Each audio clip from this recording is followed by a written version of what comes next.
미스테리.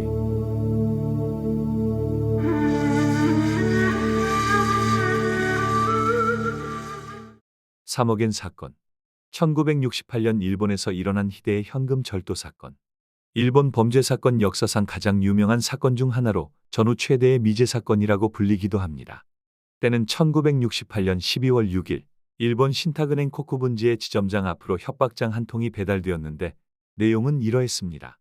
내일 오후 5시까지 현금 300만 엔을 지정한 장소에 여성 직원이 가져오지 않으면 지점장의 집을 폭파하겠다라는 내용이었습니다. 은행은 경찰에 신고했고 이튿날 7일 오후 5시에 경관 50여 명을 잠복시키고 직원으로 위장한 여경을 약속 장소에 내보냈지만 범인은 나타나지 않았죠. 이에 경찰은 단순한 장난이나 해프닝으로 여겼습니다.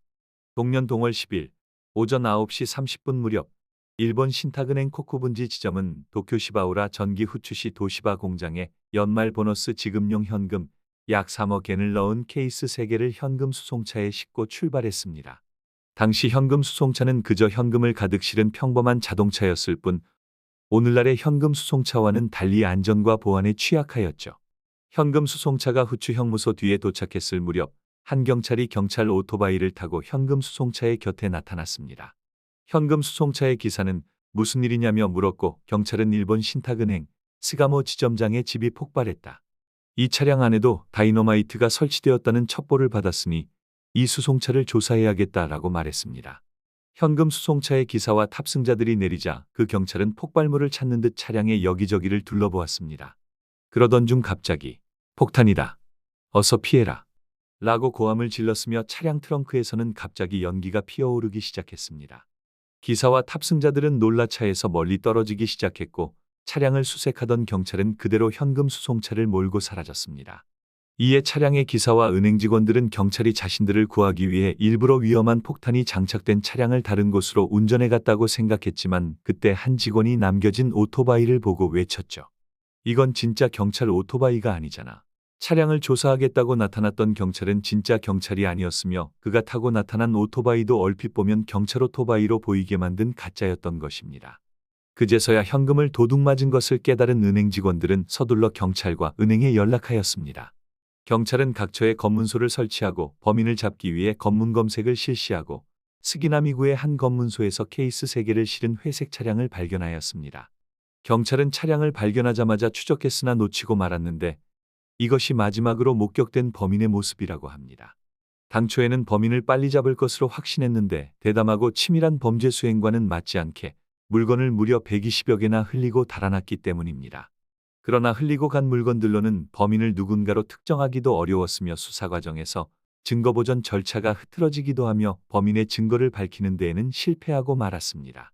범인이 쓰고 간 듯한 모자를 현장에서 수거했으나 형사들이 서로 돌려쓰는 등 범인을 파악할 만한 단서를 훼손하며 오토바이에서 지문 또한 채취했음에도 지문이 중요하지 않다라는 등의 황당한 이유로 배제하는 일들이 이어졌습니다.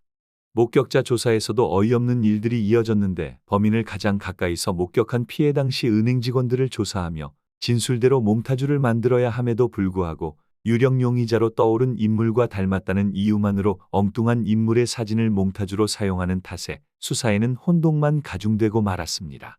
결국 1971년에 이르러서야 범인은 몽타주와 닮지 않았을 수 있다고 말하였지만 이미 시간은 오래 지난 뒤였죠. 마지막 수단으로 경찰은 도난당한 일부 지폐의 일련 번호를 공개했으나 해당 지폐들은 전혀 시중에 나타나지 않았고 결국 범인은 잡히지 않았습니다. 공소시효 이전까지 사건을 해결하기 위해 7년간 용의자 리스트에 오른 인물만 약 11만 명이었으며 수사인원은 연인원 17만여 명을 투입하였습니다.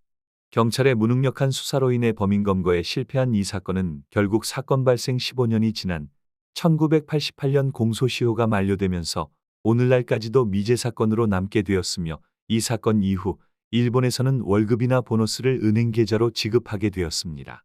사건에 관한 의혹. 이 사건의 몽타주를 두고 일본 경찰이 사건의 진범을 잡을 기회가 있었음에도 일부러 잡지 않았다는 전형적인 음모론도 떠돌기 시작했습니다. 당시 이 사건을 취재했던 기자의 증언에 의하면 몽타주의 의혹을 품은 기자가 경시청 자료 중 놀라운 것을 찾아내었는데 그 몽타주와 닮은 한 청소년의 사진이었습니다.